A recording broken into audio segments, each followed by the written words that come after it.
Bismillahirrahmanirrahim. Assalamualaikum warahmatullahi wabarakatuh.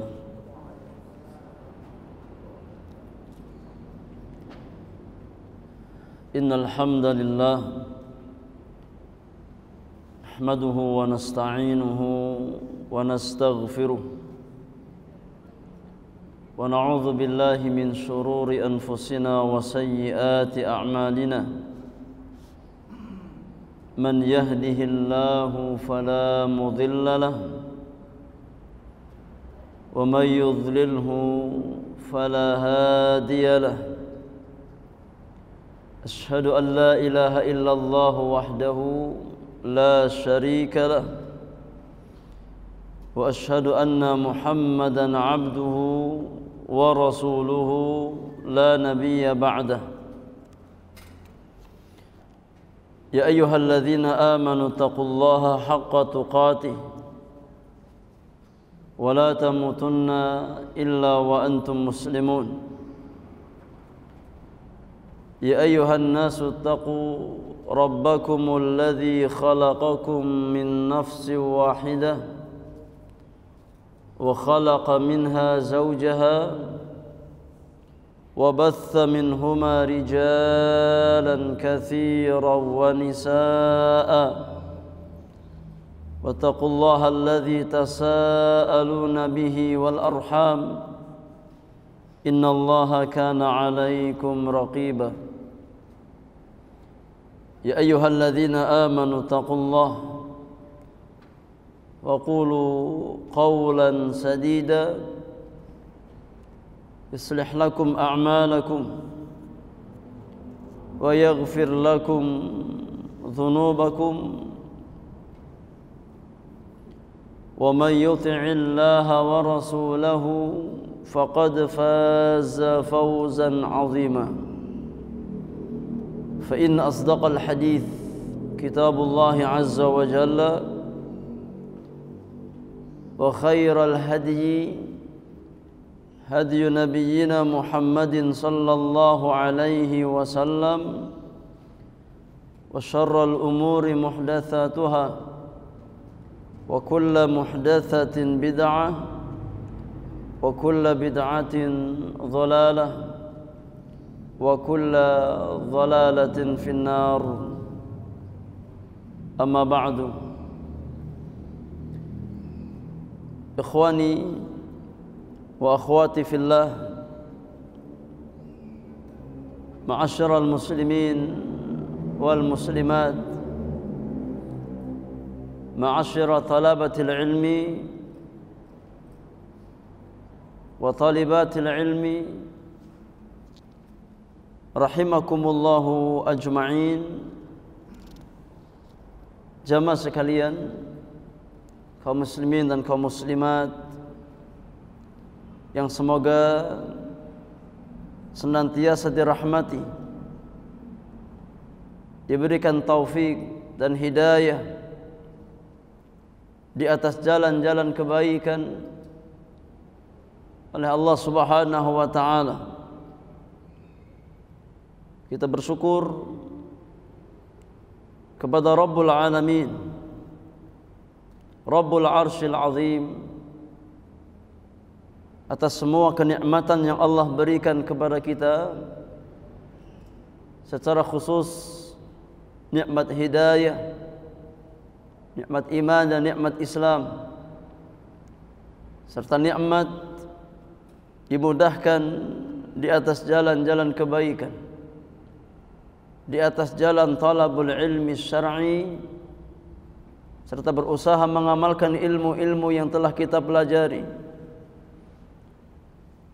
Kita senantiasa mohon kepada Allah Subhanahu wa taala, semoga Allahu Jalla wa Ala senantiasa meluruskan niat-niat kita di dalam beramal semata-mata hanya karena Allah Subhanahu wa taala.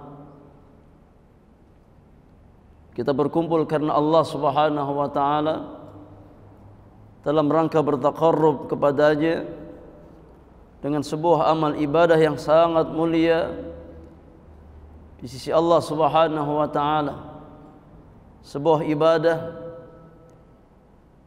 yang bernama talabul ilmi syar'i,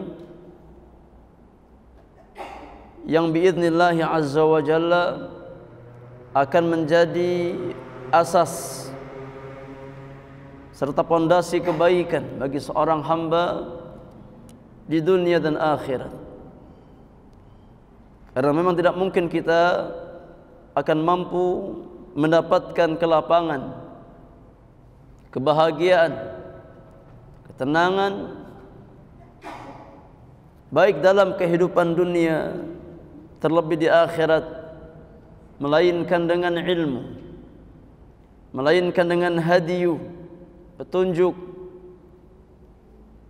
yang Allah Subhanahu wa taala gariskan, yang Allah Subhanahu wa taala syariatkan melalui lisan Nabi kita Muhammad sallallahu alaihi wasallam, sebagaimana firman Allah tabaraka wa taala di dalam surat Taha, "Famanittaba'a hudaya fala yadhillu wa la yashqa." Barang siapa yang mengikuti petunjukku, maka dia tidak akan tersesat dan dia tidak akan sengsara. Maka jalan keselamatan dari penyimpangan, dari kesesatan dan kesengsaraan adalah bertafaqquh fid din, mempelajari agama Allah Subhanahu wa taala, mempelajari hidayah Allah Subhanahu wa taala yang Allah turunkan kepada nabinya yang mulia alaihi salatu wassalam, Muhammad bin Abdullah alaihi salatu wassalam. Jamaah yang Allah muliakan, di kesempatan pagi hari ini, di hari yang ke-9 dari bulan Muharram di tahun 1445 Hijriah, kita melanjutkan pembahasan rutin kita di dalam mengkaji kitab Ushulus Sunnah, buah karya Imam Ahli Sunnah Al-Imam Al-Mubajjal Al-Imam Abu Abdullah Ahmad bin Hanbal rahmatullahi ta'ala alaihi rahmatan wasi'atan, di mana beliau menjelaskan di dalam risalahnya Ushulus Sunnah tentang pokok-pokok beragama yang diyakini dan dijalankan oleh setiap ahlu sunnah yang berusaha untuk berjalan di atas hadiyu kitabillahi azza wa jalla dan juga hadiyu sunnah Rasulullah sallallahu alaihi wasallam. Karena setiap orang-orang beriman diperintahkan untuk beragama di atas keterangan, di atas bayinat, di atas syariat yang datang dari Allah dan Rasulnya sallallahu alaihi wasallam. Maka tidak mungkin kita mampu bertamassuk, berpegang teguh di atas petunjuk Al-Quran dan Sunnah, melainkan tatkala kita berusaha mengkajinya, mempelajarinya, bertafaqquh fid din, sebagaimana yang Nabi sallallahu alaihi wasallam sabdakan, "Innamal ilmu bita'allum wa innamal hilmu bitahallum." Kata Nabi yang mulia, ilmu itu didapat dengan cara dipelajari, dengan cara dikaji. Ya, kita cari, kita keluar ke majelis-majelis ilmu dengan niat yang ikhlas karena Allah Subhanahu wa taala, dalam rangka bertafaqquh fid din. Kata Nabi yang mulia, ilmu didapat dengan cara dipelajari sebagaimana sifat penyantun, yaitu didapatkan dengan cara kita belajar menyabarkan diri kita.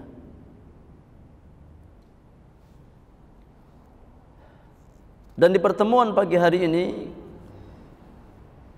biidznillah azza wa jalla kita akan membahas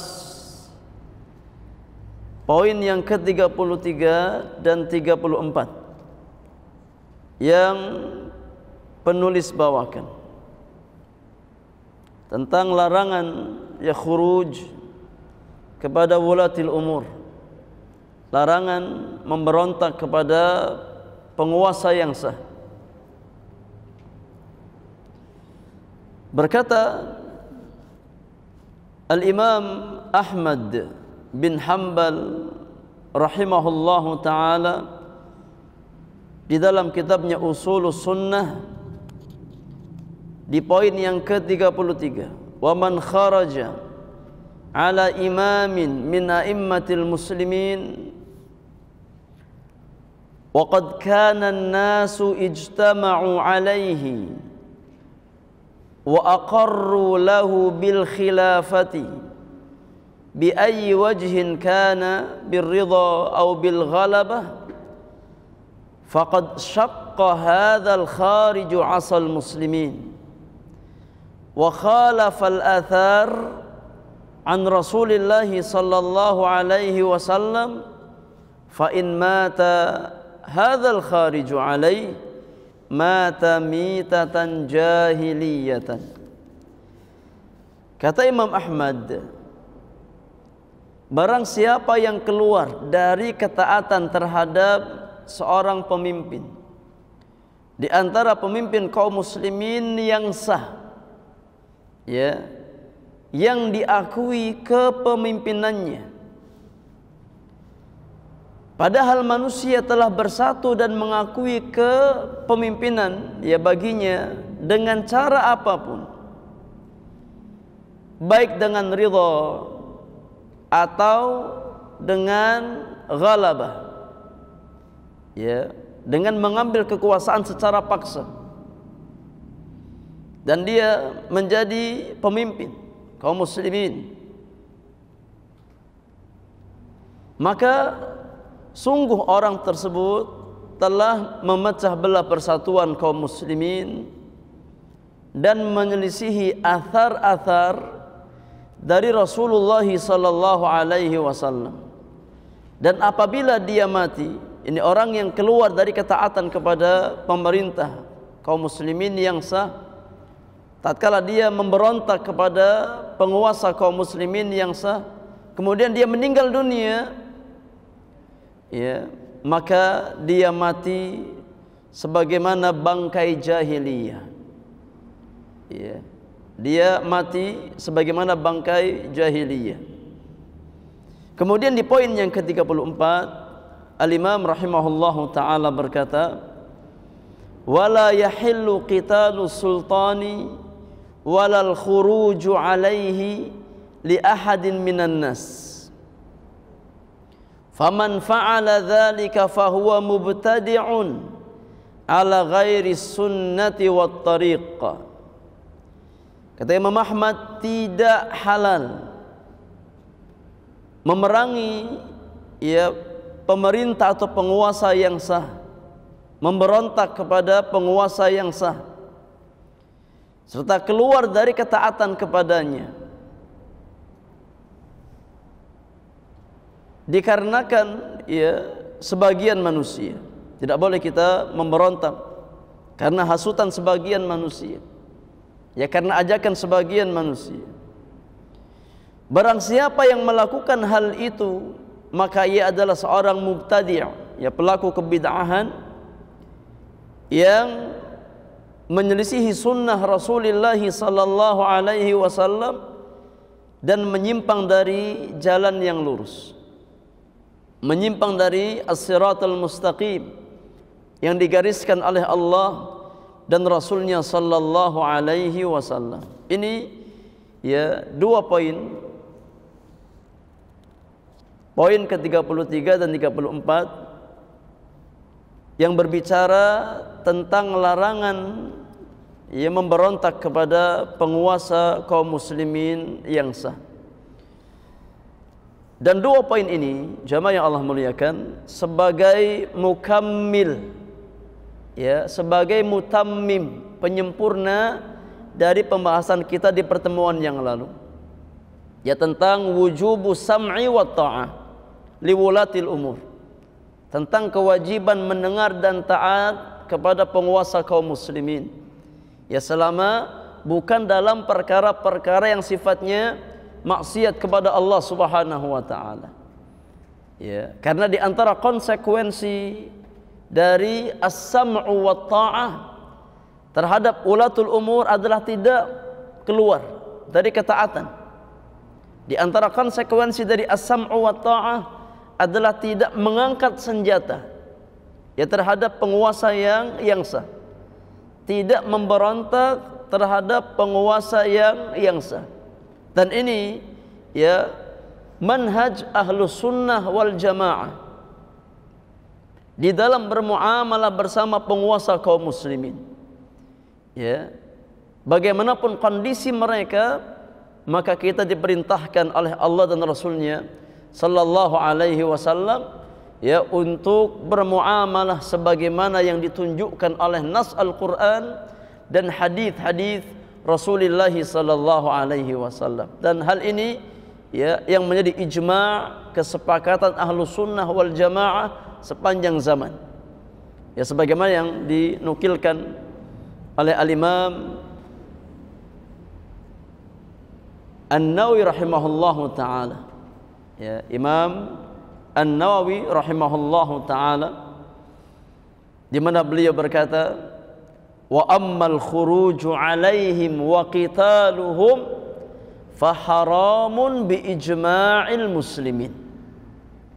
Kata Imam Nawawi, adapun khuruj terhadap penguasa kaum muslimin, ya, memberontak terhadap penguasa kaum muslimin, memerangi penguasa kaum muslimin, faharamun, maka hukumnya haram.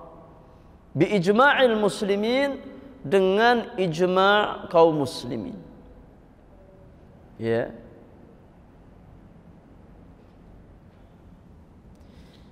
Demikian pula apa yang dijelaskan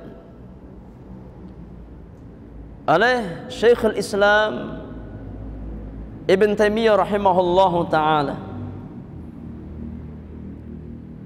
di mana beliau berkata, kata Syekhul Islam Ibn Taimiyah rahimahullahu taala, ta'atullahi wa rasulihi wajibatun ala kulli ahad. Mentaati Allah dan Rasulnya adalah kewajiban setiap manusia, ya kewajiban setiap kaum muslimin. Wa ta'atu wulatil umuri wajibatun li amrillahi bi ta'atihim. Dan mentaati wulatul umur, mentaati penguasa pemimpin kaum muslimin, itu hukumnya wajib. Kenapa wajib? Li amrillahi bi ta'atihim, karena Allah yang mewajibkan kita untuk taat kepada mereka. Dan telah kita ya bawakan banyak dalil di pertemuan yang lalu, ya, di antara dalil-dalil yang menunjukkan kewajiban taat kepada wulatil umur, baik dari nas Al-Quran ataupun sunnah Rasulullah sallallahu alaihi wasallam. Silakan murajaah kembali poin-poin yang kita bahas di pertemuan yang lalu tentang ya adillah, dalil-dalil Al-Quran dan sunnah yang menjelaskan kewajiban taat kepada Allah dan Rasulnya. Jadi jamaah yang Allah muliakan, seorang muslim, seorang muslimah, tatkala dia berusaha taat kepada pemerintah, penguasa kaum muslimin, maka motivasi terbesarnya bukan karena mencari kemaslahatan duniawi, ya, tapi motivasi terbesarnya ada dalam rangka taat kepada Allah Subhanahu wa taala dan Rasulnya sallallahu alaihi wasallam. Karena memang Allah yang mewajibkan orang-orang beriman untuk taat kepada penguasa kaum muslimin.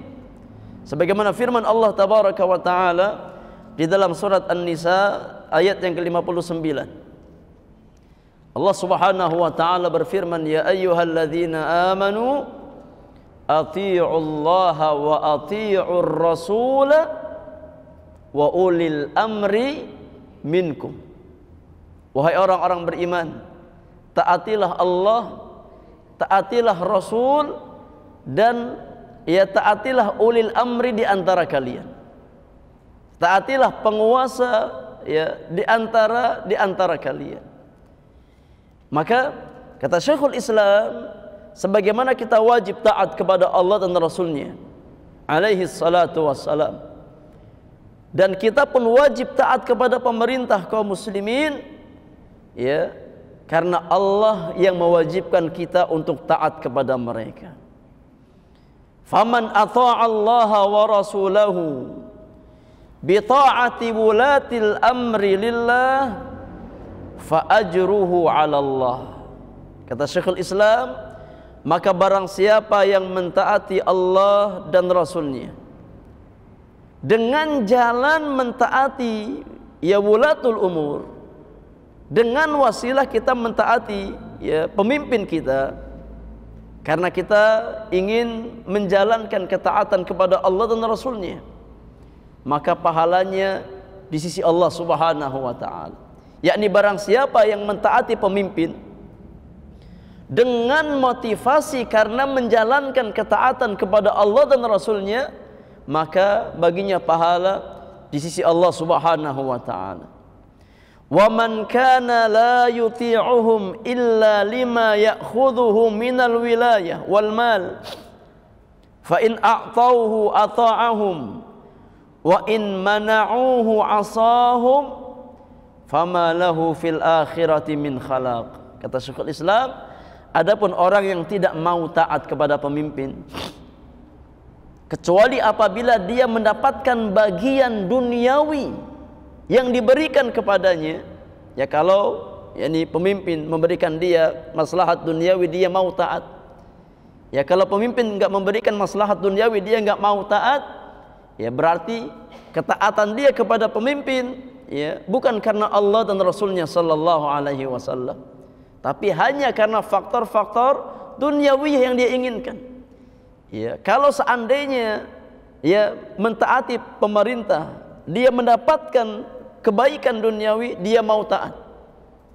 Tapi kalau nggak dapat apa-apa, tidak mendapatkan maslahat duniawi, dia nggak mau taat. Ya.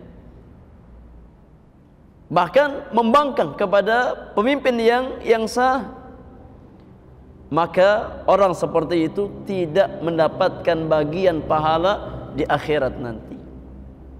Ya, maka di antara manhaj Ahlus Sunnah wal Jamaah, ya kita mentaati pemerintah kita ya bukan karena maslahat duniawi semata yang kita inginkan. Ya, tapi ini bagian dari din, bagian dari agama. Kita mentaati ya wulatul umur karena ini bagian dari agama kita. Karena datang perintah dari Allah dan Rasulnya sallallahu alaihi wasallam yang memerintahkan orang-orang beriman ya untuk mentaati wulatul umur mereka. Ya ayyuhalladzina amanu athi'ullaha wa athi'ur rasul wa ulil amri minkum. Ini nas. Ya, nas di antara nusus syar'iyyah yang menjelaskan kewajiban taat ya kepada wulatul umur. Dan sekali lagi, di antara kelaziman kita as-sam'u wa ta'ah, mendengar dan taat terhadap wulatul umur adalah tidak khuruj, ya tidak membangkang, tidak memberontak, tidak mengangkat senjata ya untuk melengsarkan pemimpin kaum muslimin. Itu di antara konsekuensi. Ya. Maka ya tidak boleh kita memberontak kepada penguasa yang sah, sebagaimana dijelaskan oleh Imam Ahmad rahimahullahu taala. Ya. Beliau mengatakan wa man kharaja ala imamin min a'immatil muslimin, barang siapa yang keluar dari ketaatan terhadap imam, yakni pemimpin kaum muslimin, wa qad kana an-nasu ijtama'u alaihi, padahal manusia ya sudah berkumpul di bawah kepemimpinannya, yakni manusia mengakui kepemimpinan orang tersebut. Apapun cara yang dia tempuh, faqad syaqqa hadzal kharij asal muslimin. Maka orang yang keluar dari ketaatan tersebut, ya berarti dia telah memecah belah persatuan kaum muslimin. Ya. Wa khalafal athar an Rasulillah sallallahu alaihi wasallam. Yang kedua, ya dia telah menyelisihi sunnah. Ya. Sunnah Nabi alaihi salatu wassalam. Fa in mata al kharij alaihi mata mitatan jahiliyah. Yang ketiga, kalau seandainya dia meninggal dunia dalam kondisi keluar dari ketaatan terhadap pemerintah kaum muslimin, ya dalam kondisi memberontak terhadap pemerintah kaum muslimin, maka dia meninggal dunia ya dalam kondisi seperti bangkai jahiliyah. Na'udzubillahi min dzalik.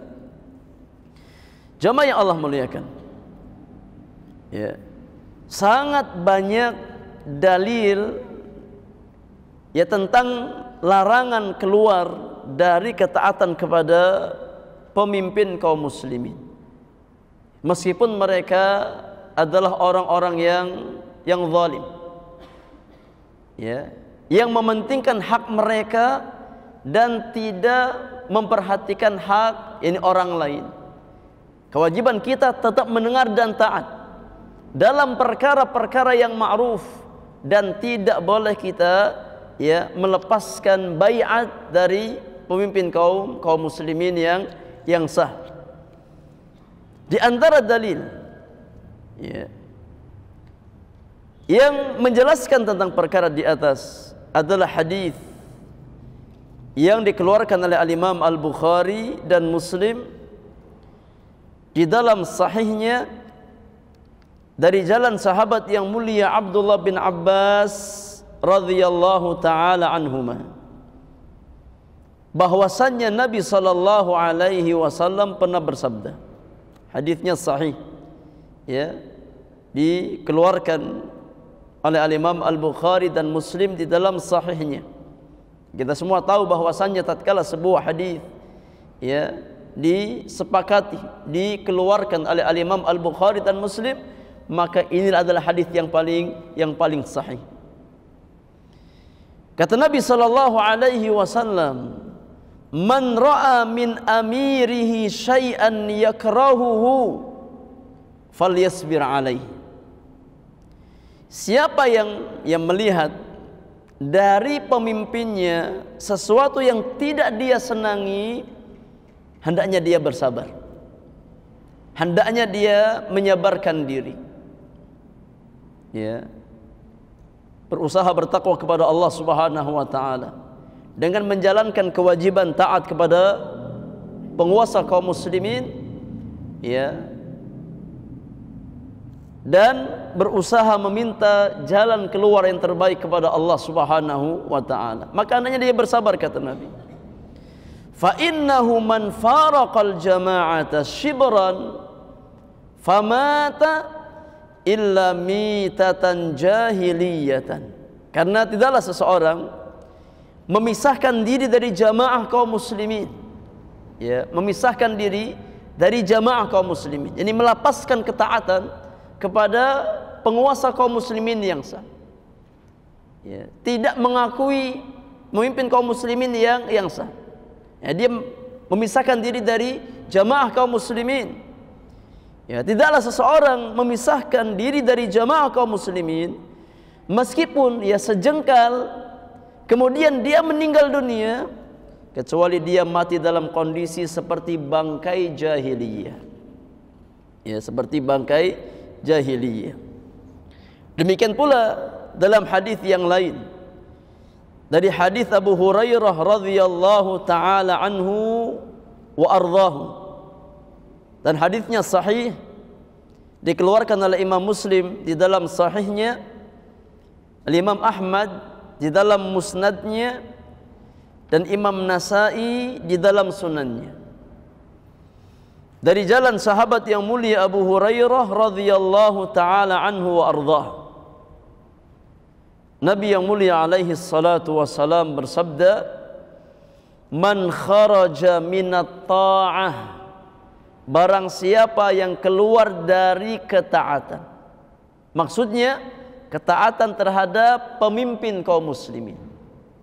Ya, siapa yang keluar dari ketaatan, wa faraqal jamaah, kemudian memisahkan diri dari jamaah kaum muslimin, ya, memisahkan diri dari jamaah kaum muslimin, famata mitatan jahiliyah, kemudian dia mati, maka matinya dia dalam kondisi seperti bangkai jahiliyah.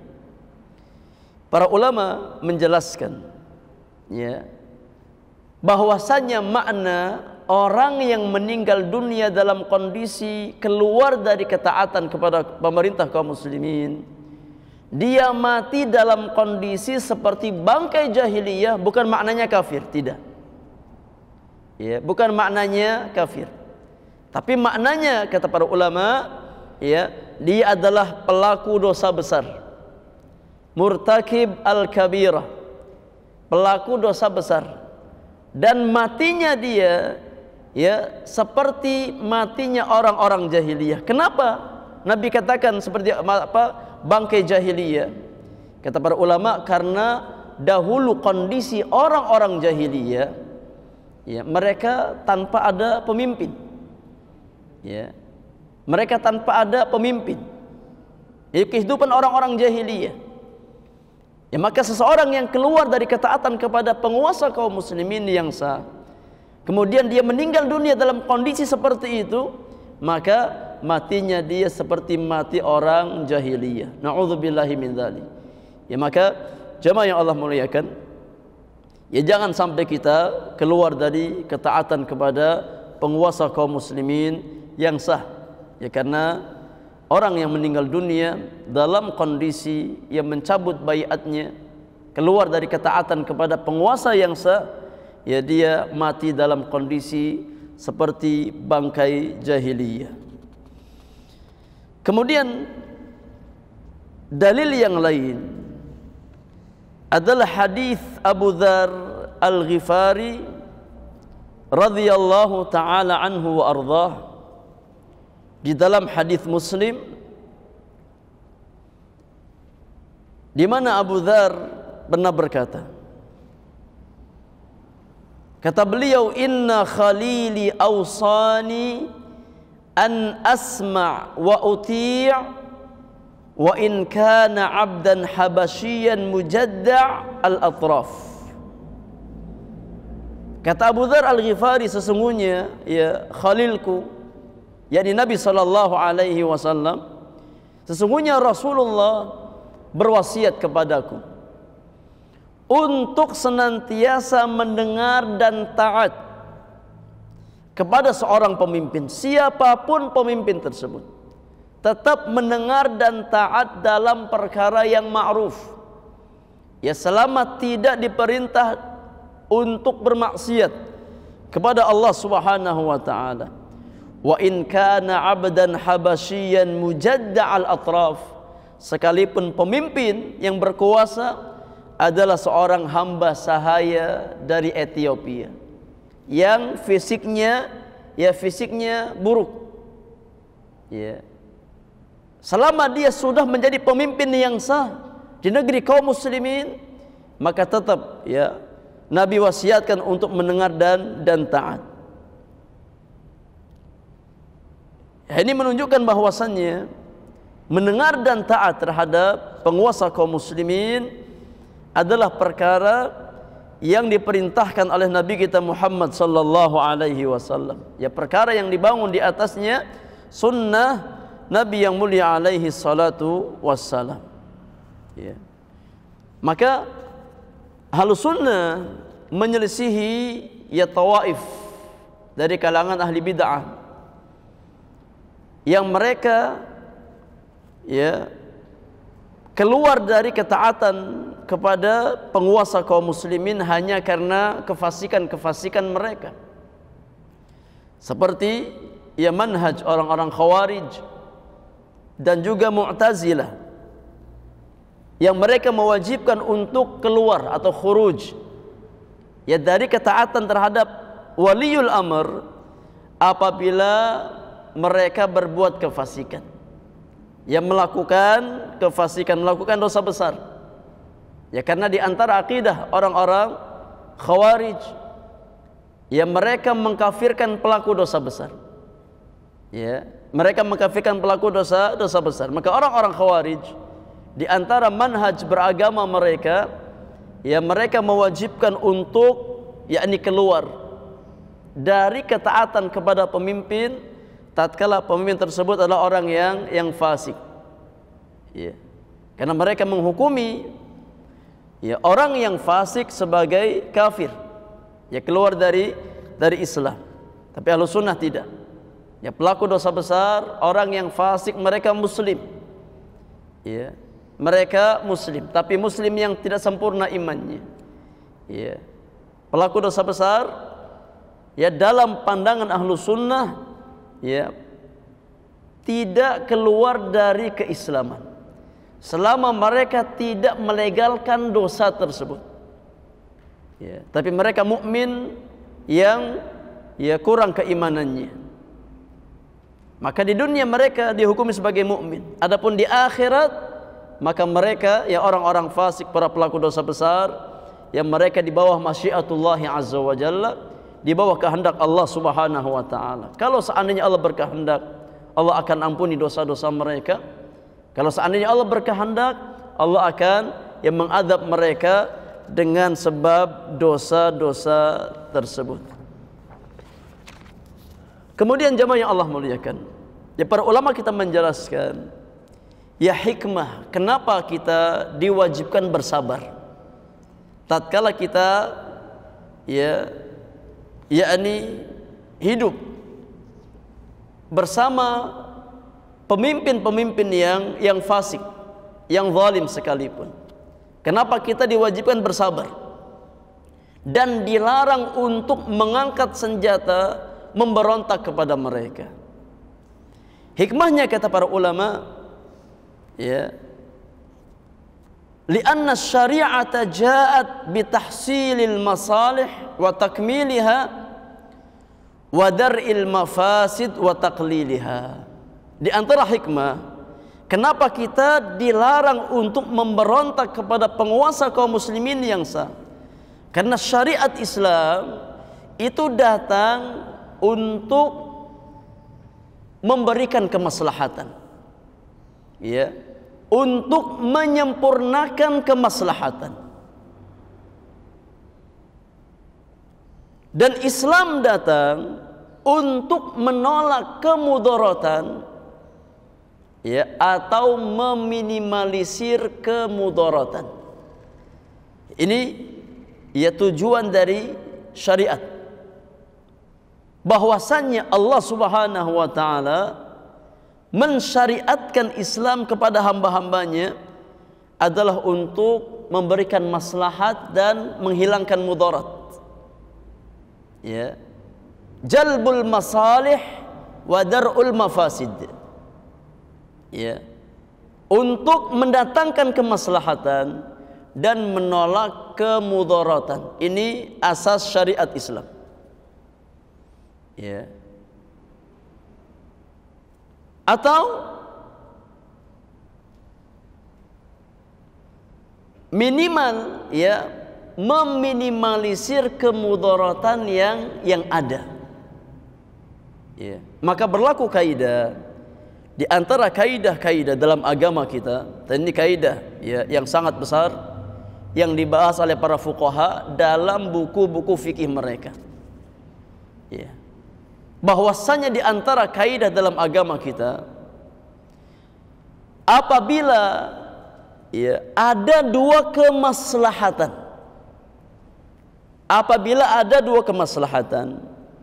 ya,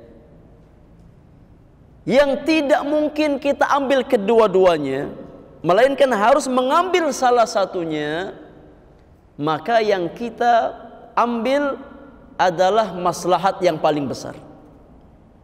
Ya, meskipun kita kehilangan maslahat yang kedua.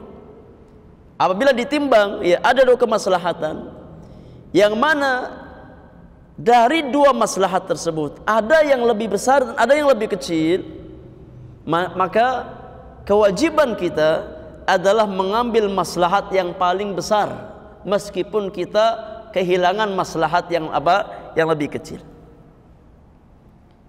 Contoh jamaah, ya tatkala kita mengerjakan sholat sunnah, ya ternyata belum selesai sholat sunnah sudah iqamatus shalah, sudah ditegakkan sholat.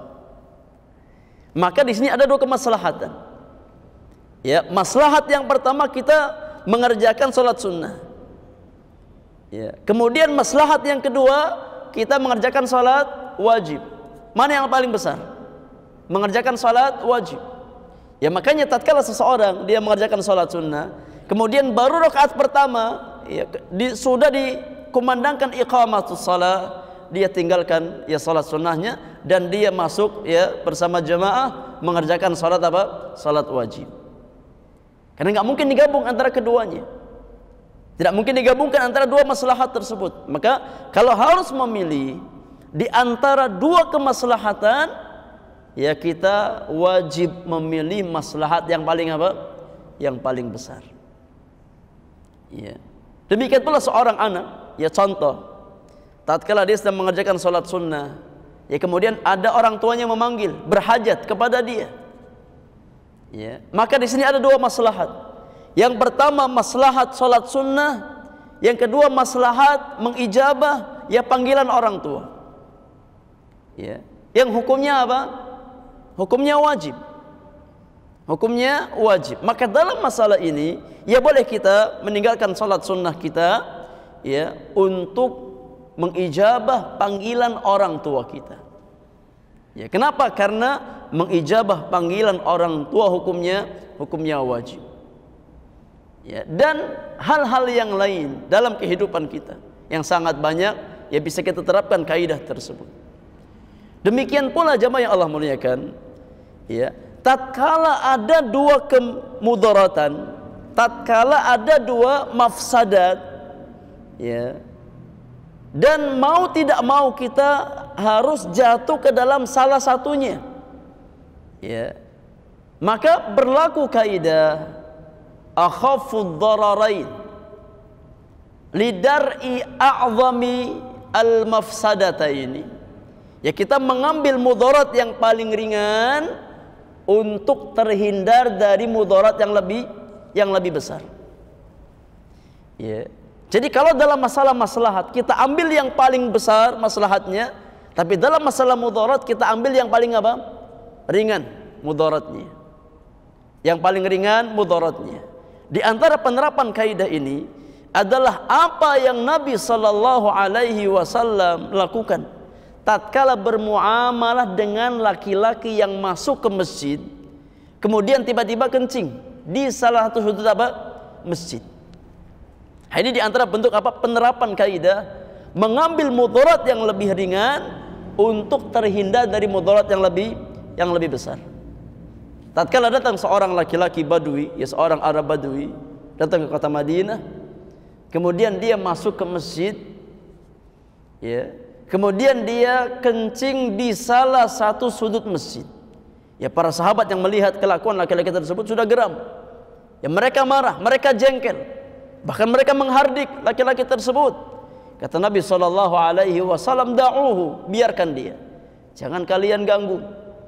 Jangan diusik. Biarkan dia sampai dia selesai buang hajatnya. Ya, kemudian setelah selesai buang hajat, maka Nabi perintahkan, ya, yakni subbu ala baulihi dhanuban min ma'in. Ya, tolong tuangkan, siramkan satu ember air ke bekas kencing dia. Kata para ulama, ini diantara bentuk ya penerapan di dalam sunnah Nabi, ya, dari kaidah akhafud dararain, mengambil dua kemudaratan yang paling ringan untuk terhindar dari mudarat yang lebih besar. Apa wajhu istidlal jamaah? Bagaimana cara pendalilannya dari kisah tentang laki-laki di atas? Kata para ulama, yang pertama, ya kalau seandainya laki-laki Badui tadi yang sedang kencing disuruh pergi, maka tempat yang terkena najis bukan hanya satu tempat, tapi banyak tempat akan terkena apa? Najis. Maka mudaratnya lebih besar.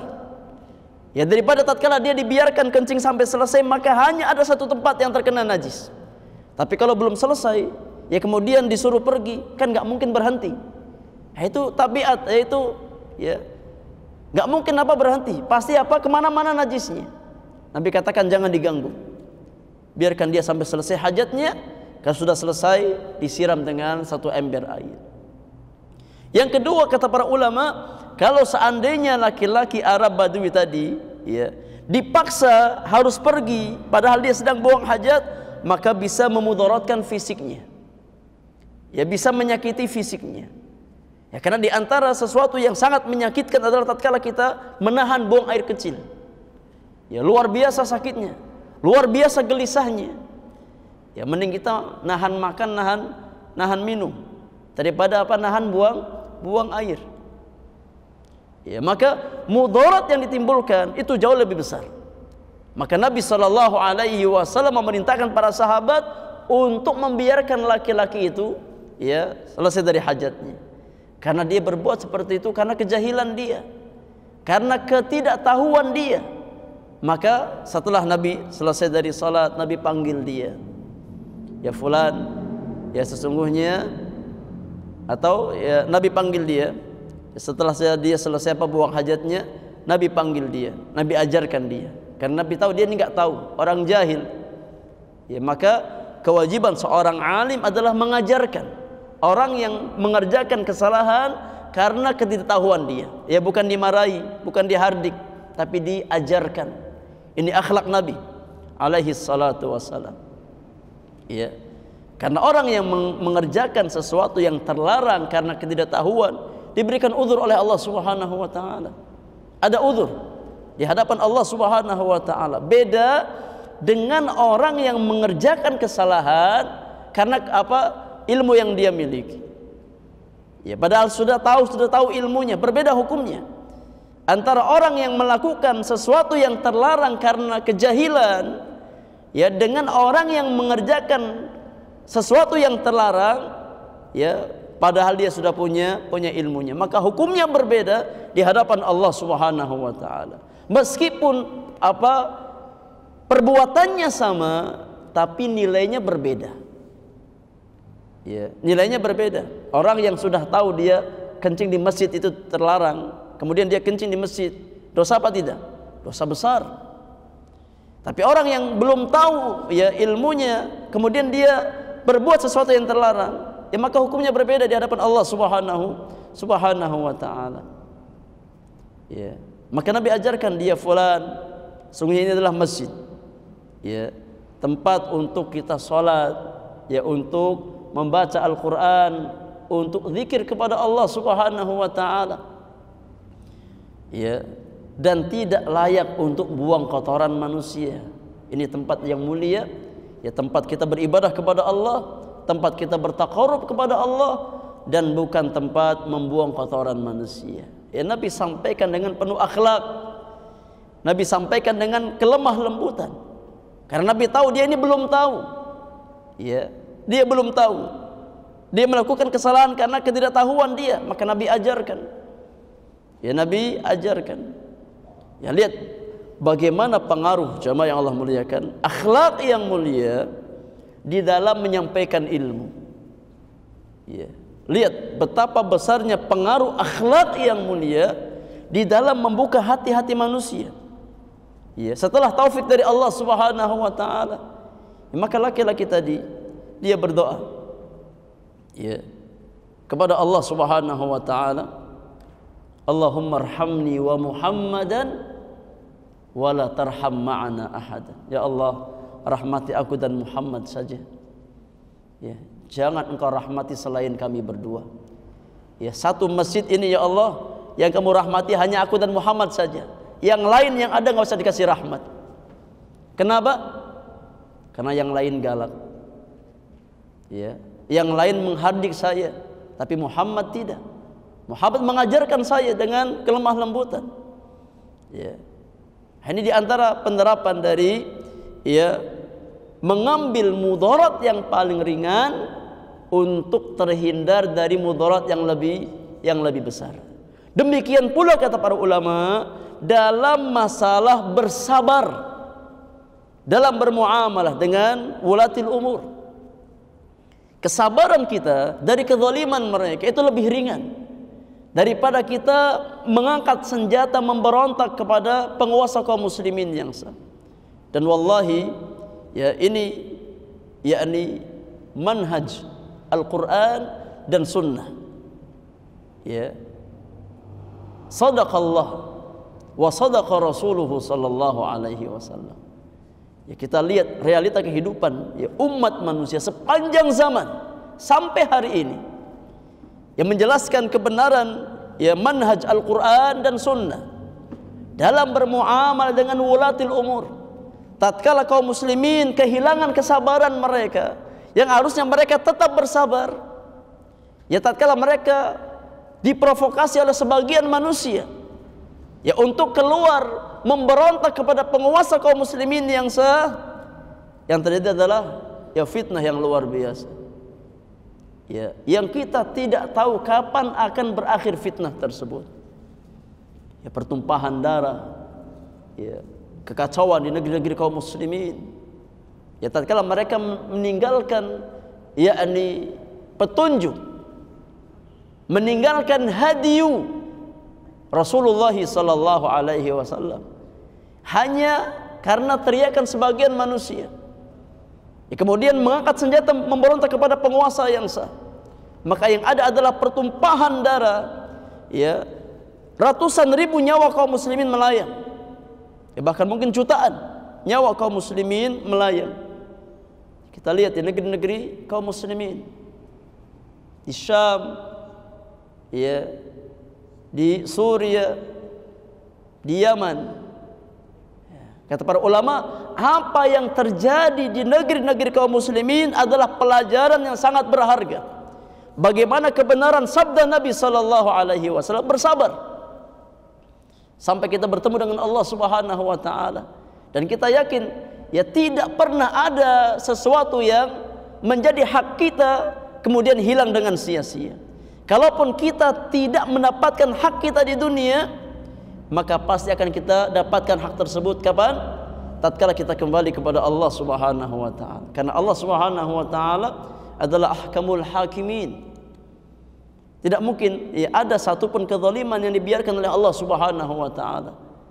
Ya, tidak mungkin ada satupun hak yang tidak akan kembali kepada pemiliknya.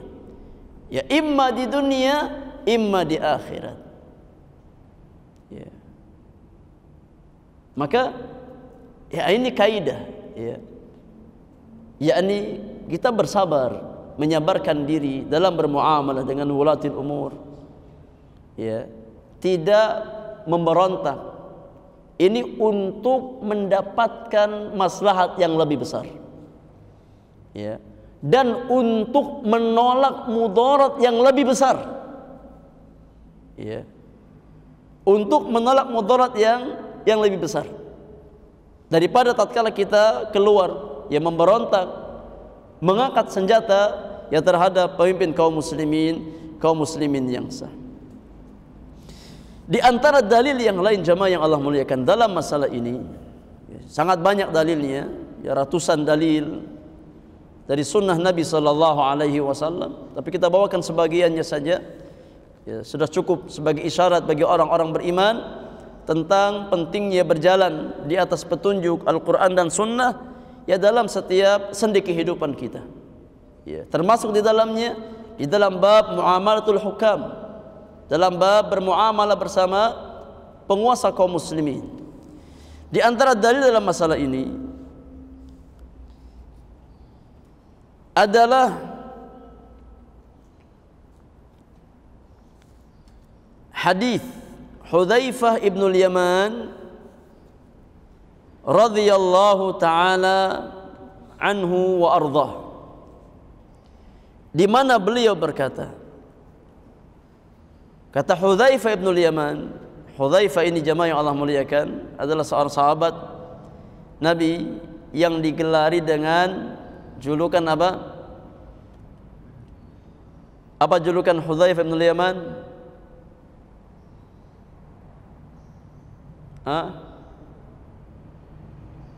Sahibu sirri Rasulullah sallallahu alaihi wasallam. Ya, pemegang rahasia Nabi.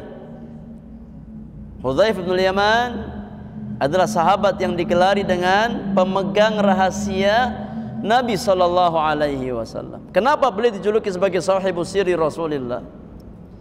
Karena Hudzaifah adalah satu-satunya sahabat yang dikabarkan kepadanya tentang asmaul munafiqin, tentang nama-nama orang-orang munafik. Nabi sallallahu alaihi wasallam mengabarkan kepada Hudzaifah bin Yaman nama-nama orang-orang munafik di kota Madinah. Fulan, fulan, fulan. Nabi kabarkan kepada Hudzaifah bin Yaman. Dengan sebab itu beliau dikatakan sebagai pemegang rahasia Nabi alaihi salatu wassalam. Ya, maka suatu saat di masa kekhalifahan Amirul Mukminin Umar ibn al-Khattab radhiyallahu taala anhu wa ardhah, ya Umar merasa takut. Umar merasa khawatir. Kalau seandainya nama Umar ibn al-Khattab itu ada ya ke dalam bagian nama-nama yang Nabi sebutkan kepada Hudzaifah, maka Umar panggil Hudzaifah bin Yaman. Umar bertanya kepada Hudzaifah, wahai Hudzaifah, ya, aku bertanya kepada engkau, ya, aku bertanya kepada engkau dengan nama Allah Subhanahu wa taala. Apakah ada di antara nama-nama yang Nabi rahasiakan kepada engkau nama Umar bin Khattab? Apakah ada di antara nama-nama yang Nabi rahasiakan kepada engkau wahai Hudzaifah nama Umar bin Khattab? Ya, karena saking takutnya beliau. Ya, kalau seandainya termasuk ke dalam bagian orang-orang munafik yang Nabi kabarkan kepada Hudzaifah, padahal tidak mungkin. Tidak mungkin Umar bin Khattab yang masuk ke dalam bagian tersebut. Karena Nabi yang mulia alaihi salatu wasallam mengabarkan bahwasanya Umar fil jannah. Mustahil. Tidak mungkin. Ya, tapi sifat wara Umar, ketakwaan Umar yang mendorong dia untuk bertanya kepada Hudzaifah, wahai Hudzaifah, apakah ada di antara nama-nama yang Nabi rahasiakan kepada engkau nama Umar bin Khattab? Kata Hudzaifah, wallahi lasta minhum ya Amirul Mukminin. Wahai Umar, engkau bukan bagian dari mereka. Tidak ada nama Umar bin Khattab, dan tidak mungkin ada. Karena Nabi sallallahu alaihi wasallam sudah mentazkiyah Umar bin Khattab. Lau kana ba'di nabiyyun lakana Umar. Kalau seandainya setelahku ada nabi lagi, maka dia adalah Umar bin Khattab. Kata Nabi yang mulia, Umar fil jannah. Umar di surga Allah subhanahu wa ta'ala. Hudzaifah bin Yaman berkata, kana an-nas yas'aluna Rasulullah sallallahu alaihi wasallam 'anil khair. Dahulu manusia ya banyak bertanya kepada Nabi tentang kebaikan, yakni para sahabat.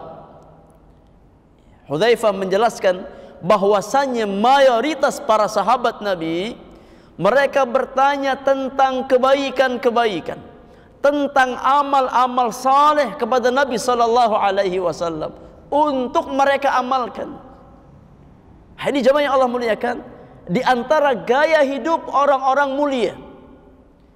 Ya, kalau kita ingin tahu gaya hidup manusia-manusia terbaik setelah Rasulullah, ya, maka pelajari gaya hidup para sahabat. Dan Hudzaifah mengatakan bahwasannya dahulu nas, jadi manusia, maksudnya sahabat, mereka banyak bertanya kepada Nabi tentang kebaikan. Maka di antara gaya hidup manusia termulia, ya, setelah para nabi dan rasul adalah bersemangat di dalam menuntut ilmu. Karena bertanya itu bagian dari talabul ilmi.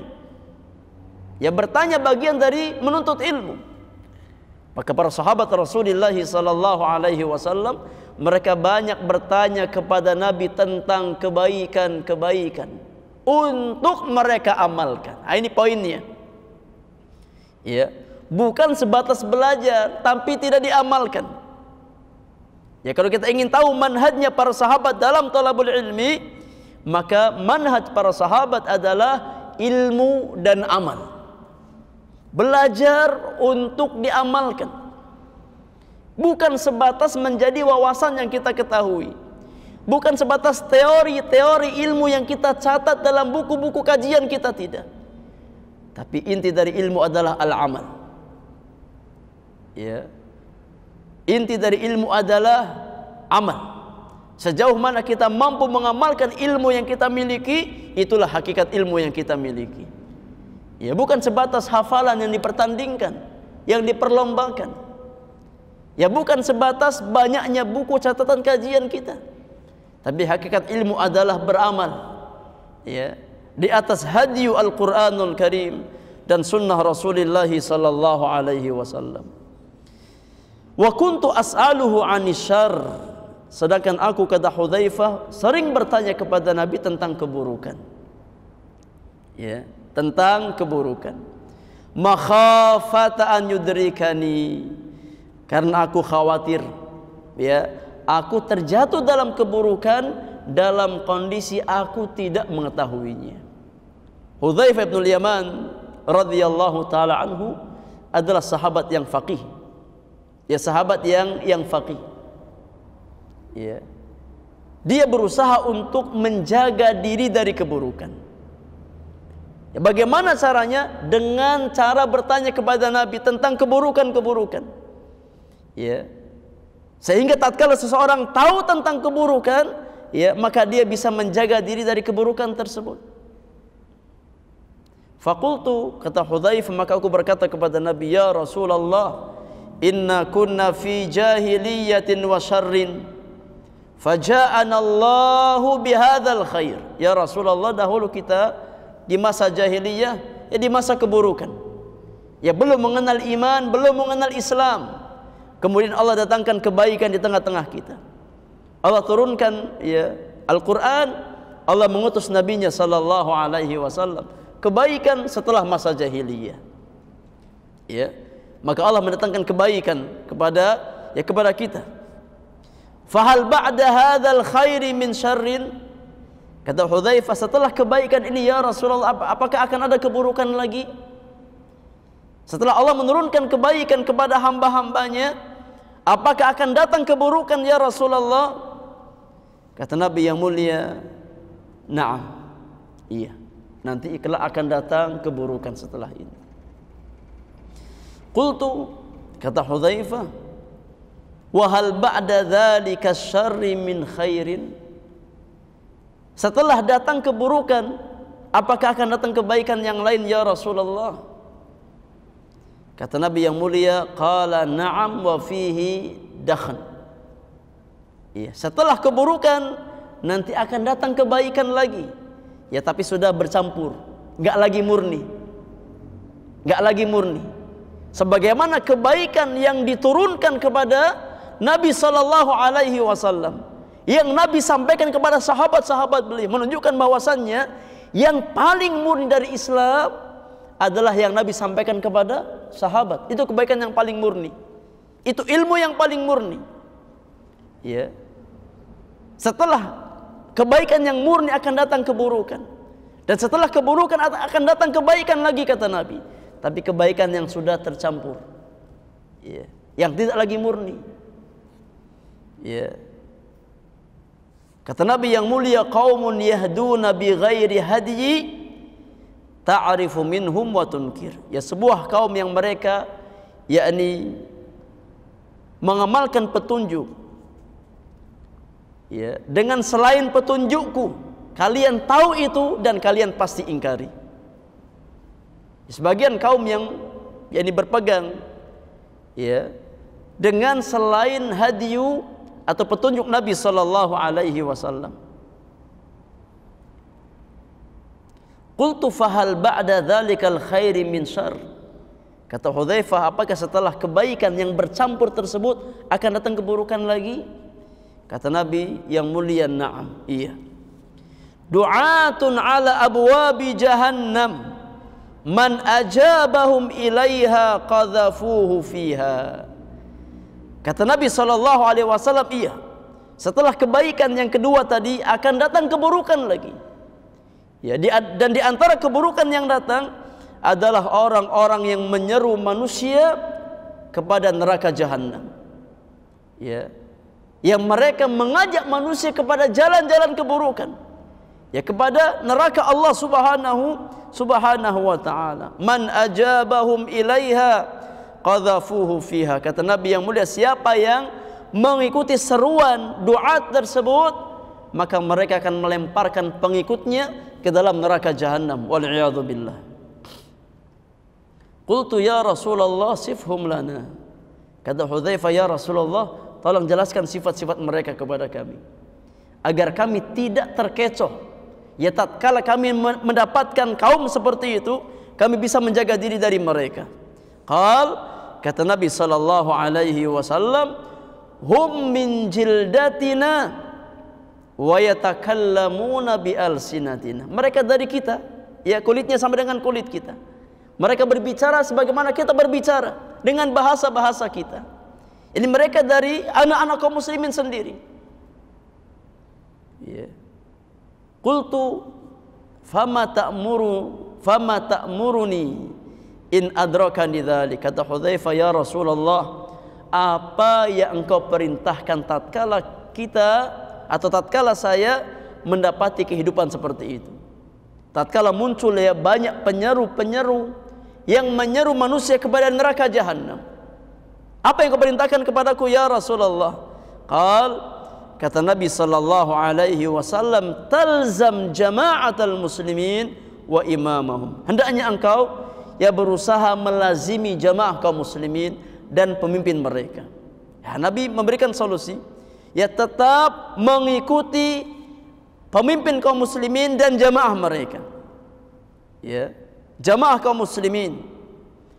Qultu fa illam yakun lahum jama'atun wala imam. Ya Rasulullah, kalau seandainya di suatu zaman tidak ada lagi ada pemimpin, ya, tidak lagi ada jamaah kaum muslimin ya dengan pemimpin mereka, kata Nabi yang mulia, fa'tazil tilkal firaq kullaha walau an ta'udda bi asli syajaratin hatta yudrikakal maut wa anta ala dzalik. Kalau sudah tidak ada lagi pemimpin kaum muslimin ya di negeri-negeri kaum muslimin, maka tinggalkan semua firqah. Ya, tinggalkan semua sekte-sekte yang menyimpang dari tuntunan Al-Quran dan Sunnah. Ya. Dan hendaknya engkau ya berusaha untuk bertamasuk di atas hadis Al-Quran dan Sunnah sampai engkau meninggal dunia. Ya. Jangan yakni mengikuti firqah-firqah tersebut yang berusaha untuk mengajak manusia kepada neraka Allah Subhanahu wa taala. Tetap berusaha bertamasuk di atas hadis Al-Quran dan sunnah Rasulullah sallallahu alaihi wasallam, meskipun ya engkau harus menggigit akar pohon.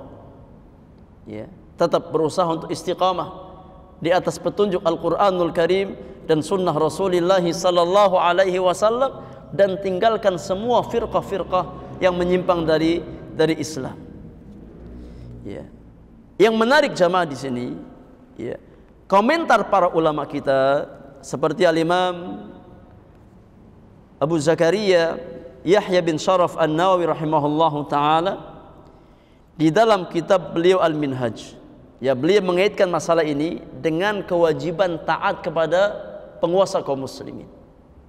Kata Imam Nawawi rahimahullahu taala di dalam kitab Al-Minhaj Syarah Sahih Muslim bin Hajjaj, kata beliau, wa fi hadithi Hudzaifah hadza luzumu jama'atil muslimin wa imamihim wa wujubi ta'atihi wa infasaqa wa amila al-ma'asi min akhdhil amwali wa ghairi dhalik.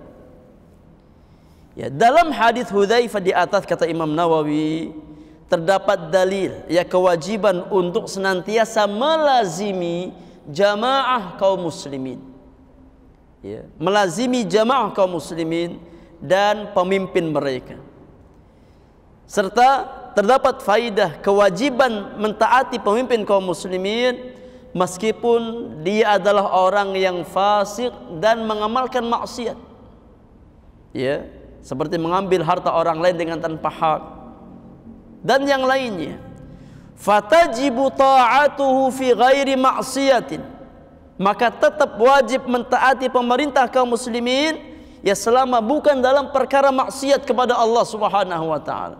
Meskipun secara ya pribadi dia pelaku maksiat, maka maksiatnya dengan Allah Subhanahu wa taala. Kewajiban kita sebagai masyarakat tetap menunaikan kewajiban taat kepada pemerintah kaum muslimin.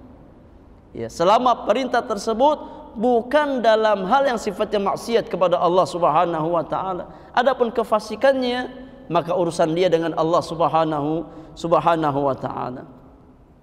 Kata Imam Nawawi, wa fihi mu'jizatun li Rasulillah sallallahu alaihi wasallam fi hadhihi al-umur allati akhbara biha wa qad waqa'at kulluha. Dalam hadis Hudzaifah di atas terdapat mukjizat yang menjelaskan kebenaran dakwah kenabian Muhammad bin Abdullah alaihi salatu wasalam, di mana semua yang Nabi kabarkan dalam hadis Hudzaifah ibn Yaman terjadi sebagaimana yang Nabi kabarkan. Ya, terjadi sebagaimana yang Nabi kabarkan. Ini penjelasan Imam Nawawi rahimahullahu taala di dalam kitab beliau Al-Minhaj Syarah Sahih Muslim bin Hajjaj. Demikian pula Al-Imam Al-Hafidh Ibnu Hajar Al-Asqalani di dalam kitabnya Fathul Bari, beliau ya tatkala mengomentari hadis Hudzaifah, Al-Hafidh Ibnu Hajar membawakan perkataan Al-Imam Ibnu Battal rahimahullahu ta'ala. Kata Imam Ibnu Battal, fihi hujjatun li jama'atil fuqaha fi luzumi jama'atil muslimin. Dalam hadis Hudzaifah di atas terdapat hujjah ya bagi para fuqaha, para ulama, tatkala mereka menjelaskan kewajiban ya untuk senantiasa melazimi jamaah kaum muslimin, senantiasa melazimi jamaah kaum muslimin, wa tarkil khuruji ala immatil jawr, ya, serta tidak memberontak terhadap penguasa meskipun mereka zalim, ya, tidak mengangkat senjata terhadap penguasa kaum muslimin meskipun mereka zalim. Li'annahu wasafat ta'ata al-akhirata, atau li'annahu wasafat ta'ifat al-akhirata bi'annahum du'atun ala abwabi jahannam. Karena ya Nabi sallallahu alaihi wasallam mensifati golongan yang terakhir, ya, Taifah al-akhirah, bahwasanya mereka adalah para duat yang menyeru kepada neraka jahanam. Jadi kata Al-Imam Ibnu Battal, orang-orang yang mengajak manusia untuk keluar dari ketaatan kepada pemerintah kaum muslimin, berusaha menimbulkan perpecahan di tengah-tengah kaum muslimin, Nabi sifati mereka sebagai duat ala abwabi jahannam. Ya, para da'i yang menyeru manusia ke dalam neraka jahanam Allah subhanahu wa ta'ala.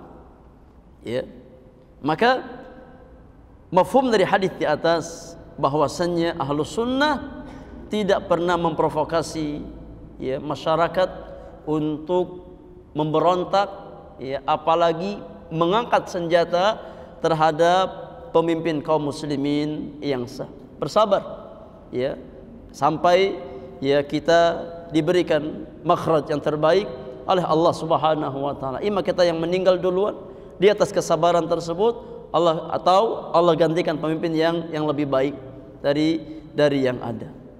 Wallahu taala alam bisawab. Ya, dan sangat banyak ya yakni kalam para ulama dalam hal ini, tapi waktu yang tidak cukup, ya kita cukupkan sampai di sini untuk pembahasan tentang usul as-sunnah. Insyaallah kita lanjutkan dengan pembahasan kitab Umdatul Ahkam ya setelah kita ambil istirahat 1 atau 2 menit. Wallahu taala a'lam bis-shawab.